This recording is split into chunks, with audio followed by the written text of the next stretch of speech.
Breaking news, everyone. The United States government is banning airplanes because a criminal wants to use one to fly from one country to another.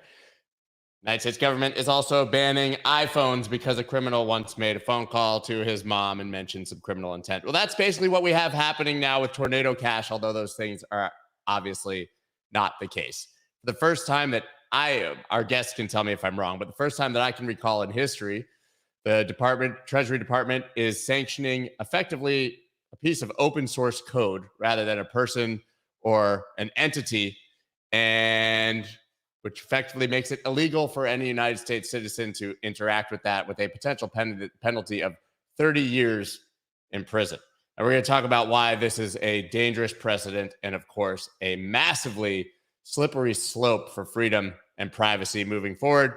You guys know I've been gone for quite a while. I kind of missed the story and didn't do a very deep dive until this weekend. So luckily, I've got Seth Hertlein from Ledger here and Michael Fasanello to discuss this with us. You guys don't want to miss this one. Let's go. Let's go.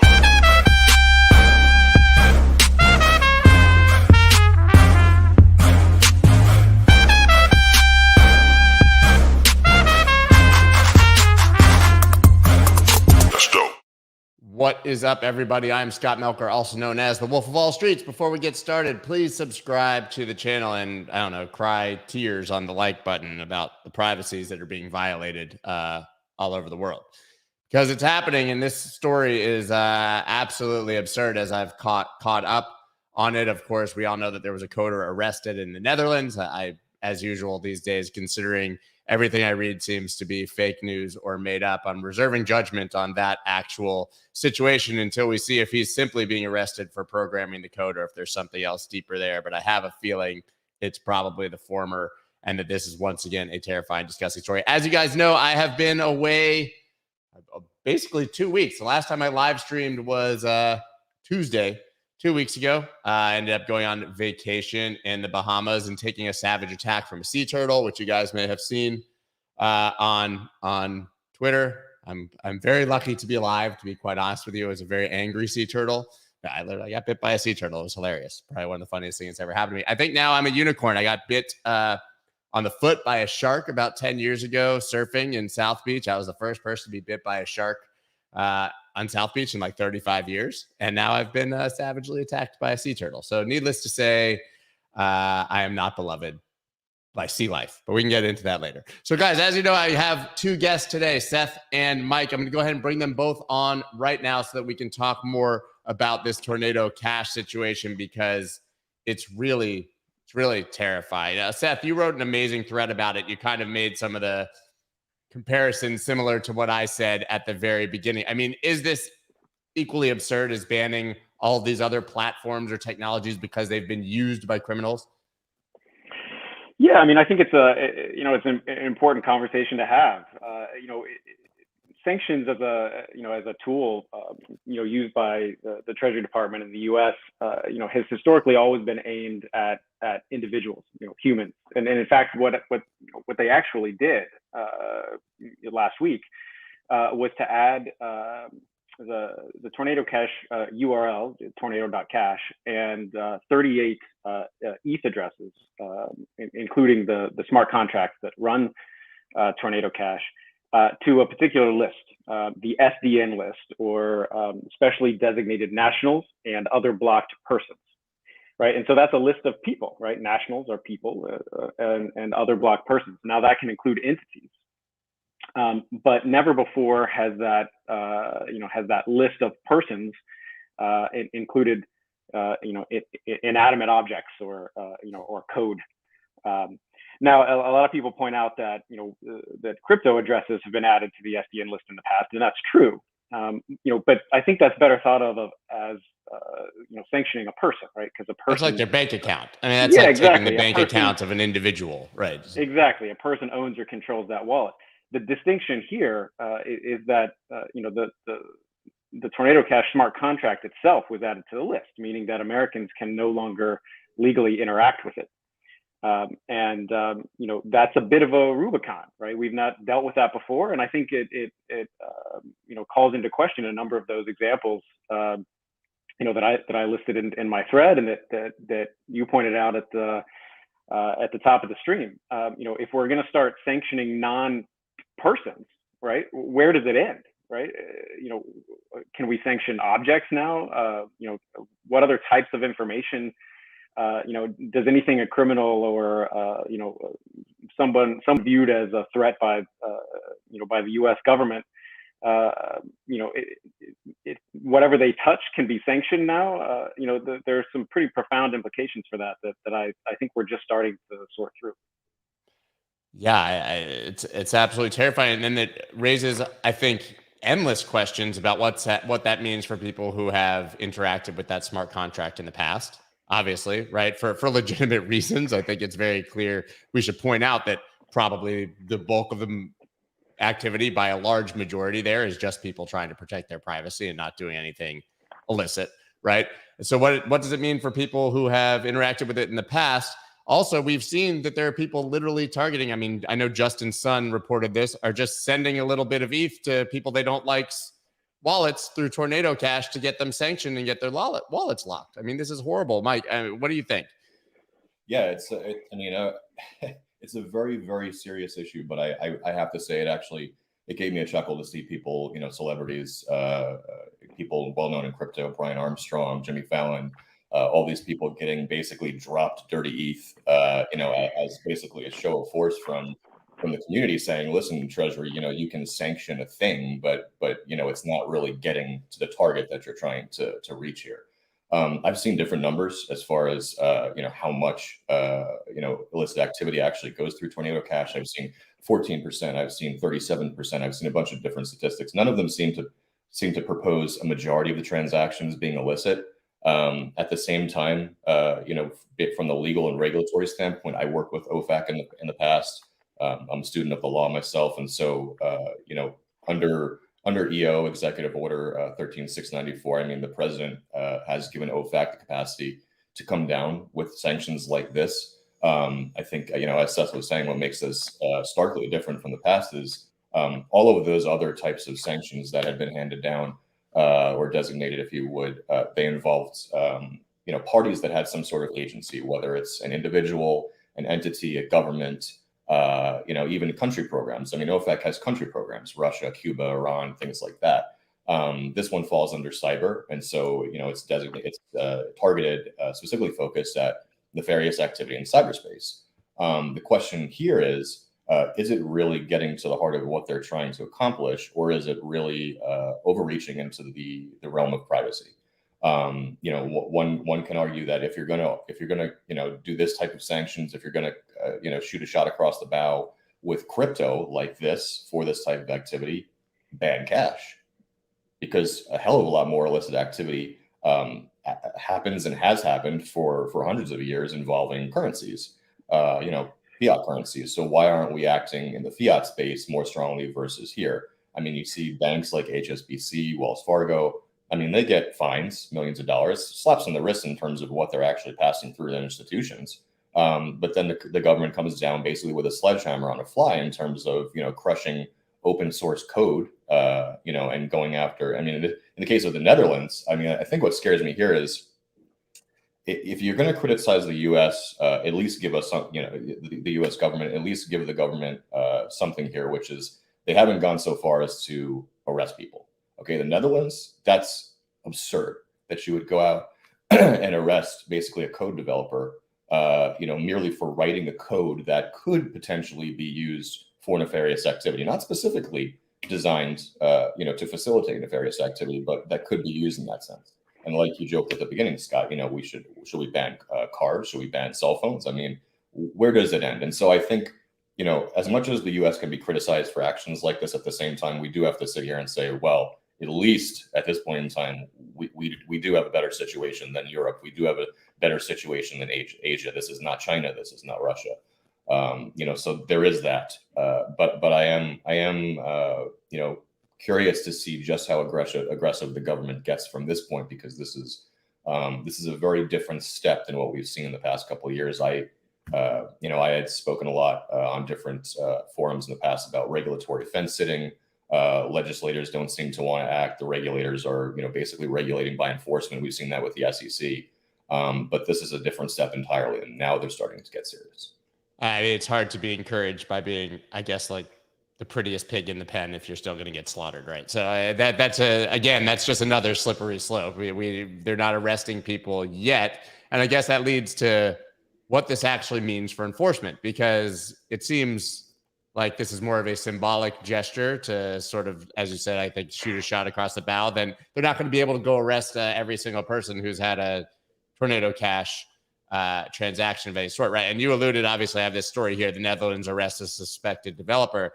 Maybe you guys can give me some color on this, Seth. Is it literally just because he programmed this, or are there other allegations here? Yeah, I think nobody knows quite yet. Right. Not a lot of information has come out from from Dutch authorities, other than just a very vanilla type statement. So we don't know. And as you alluded at the top of the hour, if this developer was truly just arrested for writing some code, I think everyone should be very, very concerned. I reserve judgment because I don't know the full story. I don't know if there's something more to it that could explain it, but it's something that the crypto community needs to be watching very closely. If that is in fact what is happening here, it's hard to imagine a clearer example of restraints on free speech, or a sort of a government chilling effect than to take an action like this. But going back to a point Mike made before about this being symbolic, I think there's a statistic that I think paints a pretty good picture here. So the estimate is that approximately $7.6 billion US dollars worth of ETH has gone through Tornado Cash in its entirety. And just to put that into perspective, a large French bank, BNP Paribas, in 2014 was fined $8.9 billion in 2014 for sanctions violations. So there are banks that have had larger fines for sanctions evasion than all of the money that has ever gone through Tornado Cash, right? So I don't think this was really about sanctions evasion on a large scale. I think this was much more a policy and a political calculation. That there's another little interesting tidbit that we can get into later on the political motivations here, but I think it's important to start just by putting the dollar values into perspective of Tornado Cash versus the banking system. I mean, don't we actually have precedent that code is speech and we have free speech, obviously, and that money is speech and we have free speech, obviously? So this could very easily be argued as a violation of the First Amendment. I mean, that's been litigated, right? I mean, we've seen judgments on those things. Yeah, absolutely.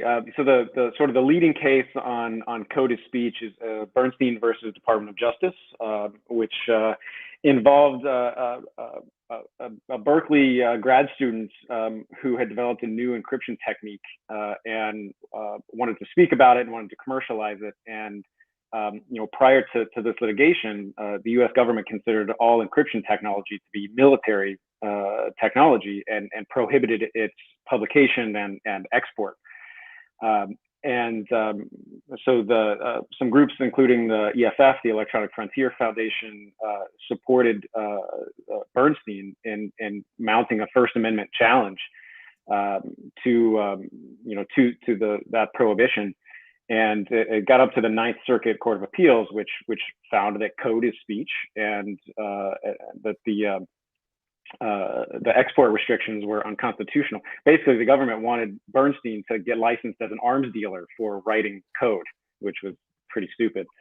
But that case is the reason that encryption technology is widely available to the public today in your messaging app, or all over the place. So your video, video conferencing apps use encryption in the background. Lots of things. The reason that that's legal is because of the Bernstein decision.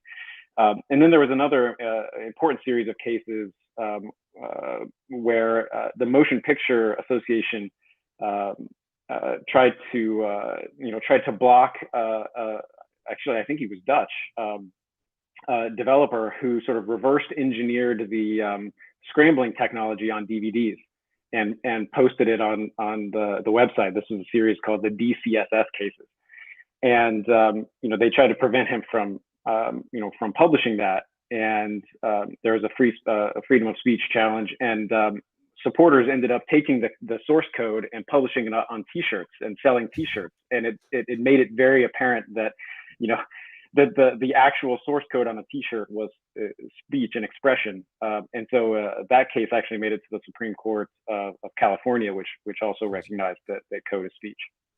So then that definitely, since there's so much precedent here, and obviously this is a violation of the First Amendment, why now and why this, Mike? Do you have any thoughts? I know Seth sort of alluded to the fact that there might be political motivation there. That's something we can get into. But why do you think this is happening now? Is this just a symptom of this general ramp up against the crypto industry, or is there something deeper here?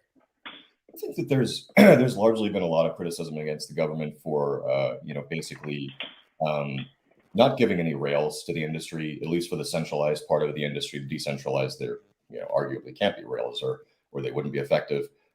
With the centralized piece, exchanges, currency transmitters, they've been begging for clarity from the SEC, from FinCEN, from Treasury proper. Give us some regulations to follow, and we'll follow them. It's not an industry saying, we're out here to create anarchy. I mean, the centralized portions of this, they want to do the best they can, but they're just not being given enough help. I would say if Treasury thinks that this is helping, they're going about it the wrong way. From a First Amendment context, I mean, any government restriction on speech, it has to fall within narrowly tailored parameters. It has to be, furthering a substantial government interest, and it has to have basically a least restrictive means test. In this situation, I think part of that test is met, but the other pieces aren't. Least restrictive means, I think there's other ways to go about going and trying to prevent North Korea or any other state actors from doing what they do. If you want to prevent money laundering, we're doing that in a hell of a lot of different ways than coming down on code. When you look at it, you see the small piece of this contract that's being used to launder money. I mean, it does have a very legitimate use that I think has a strong argument in court, and I'd like to see this argument made. So I can't wait to see who actually brings it to court. But insofar as going after bad actors, realize people can still use Tornado Cash. U.S. persons can't use Tornado Cash, but outside your U.S. jurisdiction, this designation means nothing. So foreign actors, they're still going to use Tornado Cash. So I don't really understand what the targeting basis here was, other than to show U.S. persons, oh, we are serious about crypto and we can control you when yours hacked. So there's that. But I think that, for sure, going after this to target DPLK, North Korea, the Lazarus group, it's not effective. And so when you use a sledgehammer to smash a flag, that's when people have to really wonder what the hell is going on. And I agree with Seth that there's definitely there's another message being sent here. And I think that is the government is tired of being perceived as, unable to control U.S. persons in this industry and in this community. And Seth, you mentioned that there is political motivation, you think, so I'd love to hear that. Yeah, so I think the timing to me is I think a pretty strong giveaway. So on well, you have to know a little bit of context about Tornado Cash. So Mike said earlier in the conversation that some amount of the ETH that's gone through Tornado Cash has been from foreign state actors. Nobody knows exactly the number, but we know it's not zero. But 15%, 30%, whatever it is. Most of that is we know is associated with North Korea, and particularly the Lazarus group, which is the DPRK's sort of cyber warfare unit. And these are bad guys, right? And these guys are bad for the crypto community. They have been responsible for most of the major bridge hacks, and they are stealing from us. They are stealing from sort of Western crypto users, right? So no sympathy there. But think about the timing. On August 7th, Kim Jong-un offered 100,000 North Korean troops to Vladimir Putin to assist in his war in Ukraine. August 8th, the next day, tornado cash sanctions come out. Coincidence? I don't think so. Right. So I think this was a situation of, it was known that Lazarus had been using tornado cash, and the administration in the U.S. needed a response to Kim Jong-un offering troops to Vladimir Putin. I think it's as simple as that, right? It's no secret that tornado cash was out there and operating and being used, and that some percentage, certainly not a majority, but some percentage was being used for illegal means. Why was it sanctioned on this particular day? I think that's the answer. I'd actually not heard that argument, and it's hard not to see those, or hard to see those as perfect coincidence. I mean, what's this open source code? What's to prevent Lazarus from creating their own tornado cash and continuing to create their own tornado caches as they're I guess shut down and pursued? Like you said, Mike, I mean, this is the United States. It's the U.S. Treasury Department, but it's not everywhere. So does this really solve anything? I actually agree with Seth. That probably is the political motivation, and it's almost pitiful because what other action could the U.S. take in that situation? I mean, they've already sanctioned North Korea. They've already sanctioned Lazarus Group. They've already sanctioned a bunch of other entities associated with both. And so, how do you basically hurt, an adversary that you keep punching and punching and punching, and it still keeps coming? So that's the sad part of this. And worse than that is that they've used a tool, that has strong implications for privacy and First Amendment speech and a lot of good in this industry. They've leveraged that as the only means of retaliation. Towards that situation with the hackers and everything. So it is a sad day for the industry.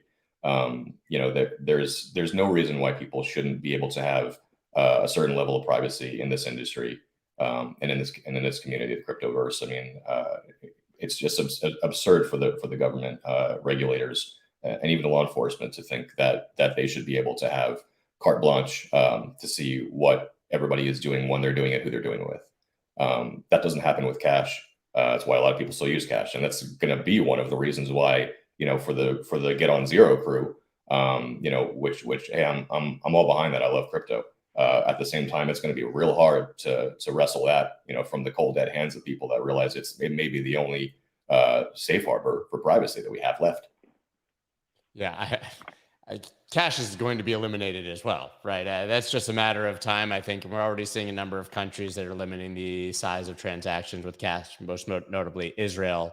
Of late, you can only transact a few $1,000s. I mean, this is not a conversation we're going to have right now, but obviously this is another argument or something to watch as central bank digital currencies probably become a bigger reality. But maybe I can have the two of you back on to discuss that again in the future. But just to close this, I know that both of you have to go.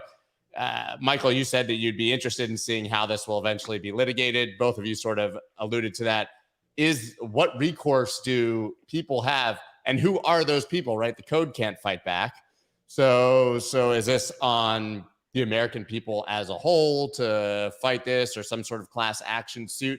How will this be litigated, and how can this be theoretically, I don't think it will be, but reversed if people are angry enough about the precedent? I think you're going to see groups like the Blockchain Association and other industry advocacy groups will throw all of their support, behind the individuals and the community. There's going to be people that, to bring a case, you have to have standing. And so to have standing, you have to have some sort of harm. So it will be people that, have funds blocked. The US dollar coin blocked like $75,000 worth of coin that was locked up in tornado cash. People that can't get their coin now are going to, have some sort of legal recourse. Anybody, even with GitHub, I mean, arguably, not only could GitHub probably be the target of a suit, but then, further than that, the U.S. government as putting down these sanctions, which GitHub had to comply with to remain, legally operational. GitHub users could potentially have some civil suits here. So it is really going to be interesting to see, who saddles up and who they're charging after. Seth? Yeah, I think that's right. I think it'll be the civil society groups. It could be groups like Coin Center or Electronic Frontier Foundation that have been sort of champions of online privacy and freedom for a long time. I think standing is not too much of a problem. Probably anyone that got dusted with the 0.1 tornado cash ETH is probably has standing to some extent. So I don't think that's a big problem. I think the bigger problem in my mind is that that process takes years, and these sanctions can remain in place. I mean, the damage is really already done, right? The damage is almost instantaneous, and to unwind that will take a lot of time and a lot of money and a lot of effort. And I think the bigger questions are sort of what happens. What happens now. There was a big controversy on crypto Twitter over the weekend about sort of DeFi apps, blocking wallets that got dusted, and sort of how decentralized are they really? If that's the response, you've got the big sort of infrastructure providers, the relayers like Infura, doing the same thing and preventing people from accessing and using Ethereum if they've ever had interactions with Tornado Cash. And it led some people to speculate, like what's the future for ETH, for Ethereum? Is there going to be some sort of a US compliant fork and then a sort of an everywhere else fork of Ethereum? I think that might be a bit alarmist, but it's worth thinking about. There sort of going to be real and lasting implications here that happen long before the sort of First Amendment rights are vindicated in litigation. Yeah, well, it's going to be interesting to watch, and I'm counting on you guys to come back and help me keep tracking this and other things in the future. Thank you so much, both of you, for joining. I just want to make sure I got your everybody go follow the two of them, Seth Hertlein, SETHERTLEIN. Is that correct on Twitter? And you can find Mike at Blockchain Mike, but the first O cleverly is a 0, right? I got that right? Okay.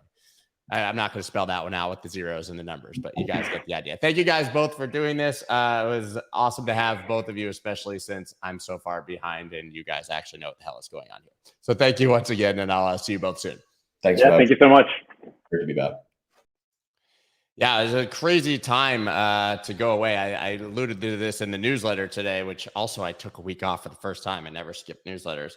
If you miss a week in crypto, it's like dog years. You feel like you miss 100 years worth of, well, it would be 7 if it was dog years, but worth of news and events. And it was a absolutely crazy week, obviously, in the crypto space. And we have the Ethereum merge now date coming. That date's been set for September 15th or 16th. And then obviously all the speculation about what that means and what could happen there. And I have to say, it's so hard at this point. Pump actually canceled his best business show and went on sort of a tirade about the misincentives of news, something I've talked about all the time. It's not something I had any intention of talking about, but every once in a while you come across a news story or something that happens. In crypto, it happens all the time for me because these people, you have intimate knowledge, and you realize that you see a headline and then everything after it is reported as news is either fake, opinion, false, a guess, but there really is no news left. It's absurd. One of the biggest stories in the country happened to be like that for me while I was gone, which is that Ron DeSantis suspended the state attorney of Hillsborough County, which is Tampa, Florida. That state attorney happens to be my best friend from childhood, Andrew Warren, literally my best friend from Pampers and in the crib my whole life. Okay, so the story is factual. He was suspended, and I'm not going to get into the politics of it because you guys know I don't do politics. But everything that I went down the deep rabbit hole on my vacation reading about it was completely wrong. Every way that they talked about the laws, every way that they talked about who he was and what he believed, that he was woke and he was like the state attorneys in San Francisco, the arguments soft on crime, when every statistic, obviously, this is not because he's my friend, but every statistic showed improvements on every crime stat you could possibly find in Tampa. Tucker Carlson had this massive long blog about how Andrew wanted to, the reason that he was saying that he would not prosecute abortion cases because his daughters want abortions. His daughter's 9. right? And his daughter's crying because she wants an abortion. That's literally what the thing said on Tucker Carlson, right? And oh man, and when you look into it, when he said that he would not prosecute the 15-week abortion ban, that's because at the time that he said that, Roe v. Wade was still the law of the land, and the state of Florida still had the 15-week abortion ban. Doesn't matter if you guys don't know the case; it's not worth it. I can just tell you that there's no reason to even read beyond a headline and one brief fact on a story, because it's literally all fucking nonsense. Complete fucking nonsense. And you think Tornado Cash is a violation of people's privacy and constitutional rights. Imagine if now the precedent is that the governor of a state in the United States can fire any political opponent because they want to. Talking about a duly elected twice official in Hillsborough County. The people elected him, told him they liked what he was doing, elected him again, and then Ron DeSantis suspends him because he didn't like his opinion on something, and that a case that hasn't existed yet, Andrew might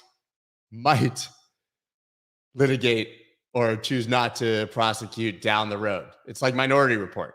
I don't like the idea of what he might do in the future, but this doesn't even exist yet, so you're suspended. That's what we're doing right now in the United States. Holy shitballs. A lot of you guys are in Florida. Tommy, you're in Florida. Swamp Witch, Florida. A lot of you guys are in Florida. Yeah.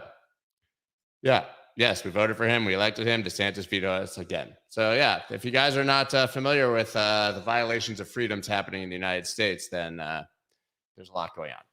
Literally my best friend. When I'm reading personal things about him that I'm like are factually untrue. I mean, they did this whole thing on his dad, who's like my second dad, and how he was like this like classic liberal, and I'm like, we argued because his dad voted for Trump. I mean, it was like Andrew was it's just whatever. It's so nuts. Anywho, let's go on with the news that you guys actually care about here. Now, where'd my screen share go? Boom. So obviously, while I was gone, the market's kind of giving people the impression the bear market might be over. Bullish things happening. We had an inflation print, obviously, that was the first drop in ages. People saying inflation topped. The market has bottomed. I think the market probably has bottomed, but I've said that for a very, very long time. But does look like things could be looking up, and that's been led by Ethereum. And listen, everything right now is Ethereum. That's what I wrote about in the newsletter. We have the merge coming up. There is no other narrative here for the crypto market. It is the most bullish or bearish, depending on your view, narrative that we have. Potential hard forks, soft forks. Now I'm curious, now that it seems very likely that there will be a hard fork and some miners will stay on the proof of work chain because, they probably want to keep making money.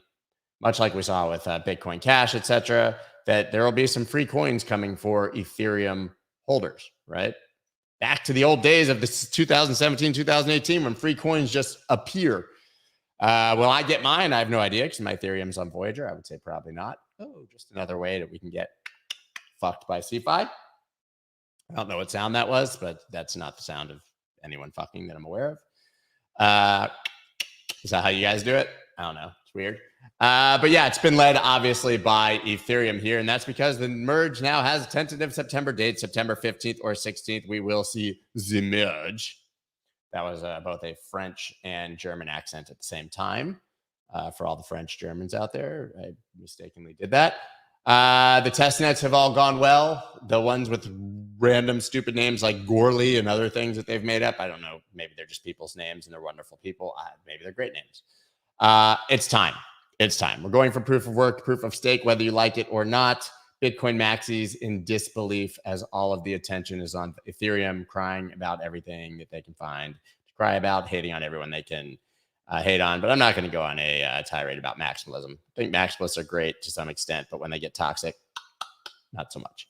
Anyway, so that's all being led by Ethereum. I haven't even looked at the Ethereum chart. Really, I haven't looked at many charts for like 10 days, but I did pull it up here. And as you can see, oh, that's interesting. That is not a particularly important line right there. But I had posted this in the newsletter. We talked about it on here. It was right when prices were around this area. It was like 1,200 or something. I said we had a very clear ascending triangle based on the depth of the triangle. Your target was about 1,874. And so now it's very clear that I'm the greatest YouTubing newslettering trader in the world. My calls are always right, 100% hit rate. Join my paid group. Next 400x altcoin. No, guys, it just fucking went up and it happened to go to the number that I was talking about. I take absolutely no credit for that. That's stupid. And the people who do that are dumb. Yeah, they're not dumb. That's mean. I mean, everybody's proud of their targets. It's just disingenuous to act like every time a chart does something that you said, which like there's like a 50-50 chance of anyways, that it eliminates every bad call you've ever had and you're some god tier trader that needs to be watched all the time. But Ethereum did, in fact, because of the narrative of the merge and because of this amazing pattern on this chart, went up to there, right? So now we're at 1900. We crossed 2000, looking very, very, very strong here. And it's not the only coin that's been, yeah, you take credit, but because you also get like, who cares? Fuck them. Anyways, Shib, not the only thing. Shib, look at it. I was hanging with a Shiba Inu yesterday, an actual one. I've got my mitt for this very story. It looks a lot like that. We have a family member who has a Shiba Inu, and my daughter was walking the Shiba Inu around all day yesterday at our friend's lake house. And guess what? This, non-ironically, these are not crypto people. This Shib's name was Luna. No bullshit. There's a dog that I'm apparently somehow related to through like third cousin of marriage and dogs breeding with humans at some point in history. That is a Shib named Luna. It's a Shib named Luna. Anyway, Shib spikes 30% on Sunday. Dogecoin climbs. I'm not going to assign any meaning to this, but interesting to see that dog coins are once again having their day. Dog days are over. Are the dog days over or just getting started? We're having dog days again, which is something we haven't seen in quite a long time. Let's take a look at the Shib chart. Another thing. I don't know. I haven't done it. Oh, that went right into resistance. Oh, resistance is not futile. Yeah. Yeah. Oh my God. Poor dog. Yeah. I mean, a Shib named Luna. Crazy. Boy named Sue. Here you go. 1704 right there. Key resistance back 600. That was a very predictable place for this to be rejected. Very predictable place. As you can see, and we see this kind of on a lot of coins, we have these sort of like long, I mean, you can call this a Adam and Eve, I wouldn't, but these sort of like long right shouldered inverse head and shoulders across the board on a ton of these charts. And so, we can see what will happen is what you'd be looking for. I wouldn't touch Shib right here unless it gets above now 1704. But you did have sort of this, I mean, if you were calling this a head and shoulders of sorts, it would be like kind of like that, right? And that's exactly where the breakout came on massive volume right there. I would look for this on a lot of altcoin charts. If you're looking to trade them, there have been absolutely opportunities for the first time in quite a long time. So much so that we might actually do a charting stream tomorrow. Might take a look at like the top 10 coins by market cap, things we used to do. Chartapalooza, remember that? But I think it's worth charting shit in this market again. With the caveat that charts are kind of hilarious jokes and they're memes, and you're just basically watching a dude do shitty art. But we're going to do that. I put it on the mitt. Someone said I should wear it. Yeah, I didn't know. I've had the mitt, regardless of shit. I just think it's cool. Yeah. So there you go. Upside down Bart Simpson. We call that an inverted Bart or an inverse Bart. Now, moving on to some stories that I hate. All stories. Acala stablecoin falls 90% after hackers issue 1.3 billion tokens. A bug in the protocol's newly developed IBTC AUSD liquidity pool left the door wide open for hackers to explore. Unstable coins, am I right? Now, guys, listen. Everyone here, all of you, your new favorite person that's been coming on my streams has been Betty Chen from Acala. We love her. They're amazing. This is sad to see. I literally had her on my last stream a week and a half ago talking about hacks and exploits, and now they are a victim of them as well. We hope this works out, but 99% drop from your peg. Yet again, proof that we're basically just speculating here and trying shit, and most of that shit's gonna break. And I don't know, man. It's tough. Can you cover Schwab Inu? Is that a real thing? I don't know, man. I don't know. Yeah, guys, another sort of experimental stablecoin smashed in the face. Crypto entrepreneurs Bankman-Fried's son in talks to buy majority of Huobi Global Exchange report. Huobi sounds like something that my 3-year-old would sleep with. Oh, I need my Huobi before bed, like a lovey or whatever the fuck other stupid things are children say about their stuffed animals. But yeah, they're going to buy a really expensive Huobi. So yeah, this is basically Leon Lee, the founder of Huobi. I love the name. It's Huobi. They actually, at some point, they sent me this amazing coffee maker. It's awesome. But yeah, he basically wants to sell his majority stake to one of these people, and the deal would value the firm at $3 billion. Make it yet another unicorn. This is 60% of the firm that he's looking to sell. And we know that literally like Sam Bankman-Fried, if you say, hey guys, I'm selling something crypto, he's like, sold. Buys that shit up right away. I wish he would buy out, I don't know, like my operation or Voyager or something. Anyways, then the final story, which you guys have probably heard talked about a million times in the past week while I was on a beach. BlackRock offers Bitcoin investing to big institutional clients. Well, guys, BlackRock, I don't know how to, we got cognitive dissonance of the highest order happening in the crypto space. And it starts with institutions and, of course, ends at BlackRock. So, yeah, it's really fucking awesome. If we want the world to operate on a Bitcoin standard, then we obviously need everybody to be on board, including the biggest institutions in the world. We need them to adopt, transact with crypto and with Bitcoin specifically. This is specific to Bitcoin. But like the flip side of that is like we were supposed to be like, fuck these people, right? Wasn't Bitcoin invented, short the bankers, long Bitcoin, like all that, opt out of the global system. But then we cheer when they come in because it's like, oh, number go up. That's sweet. But BlackRock is the fucking evil empire, guys. They control everything. They are your government. That's a little of an overstatement. But fucking BlackRock, man, this is literally like the emperor. This is like being like, well, I do own Stormtrooper stock, and that'll probably go up if the empire takes over. So even though like I'm going to live a life of subjugation as a rebel, and they'll probably kill me in my X-Wing fighter, Stormtrooper stock is going to go up. Right? So like, yeah, I want to cheer this because like, hey, everyone who adopts it is awesome. But we have this sort of like precedent in the crypto space, the Bitcoin space of like hating people. And then the minute they even say the word Bitcoin, we're like, I fucking love that guy. He's been here all along. I mean, like, remember how much we love Ted Cruz? Not we. I'm not even going to go we.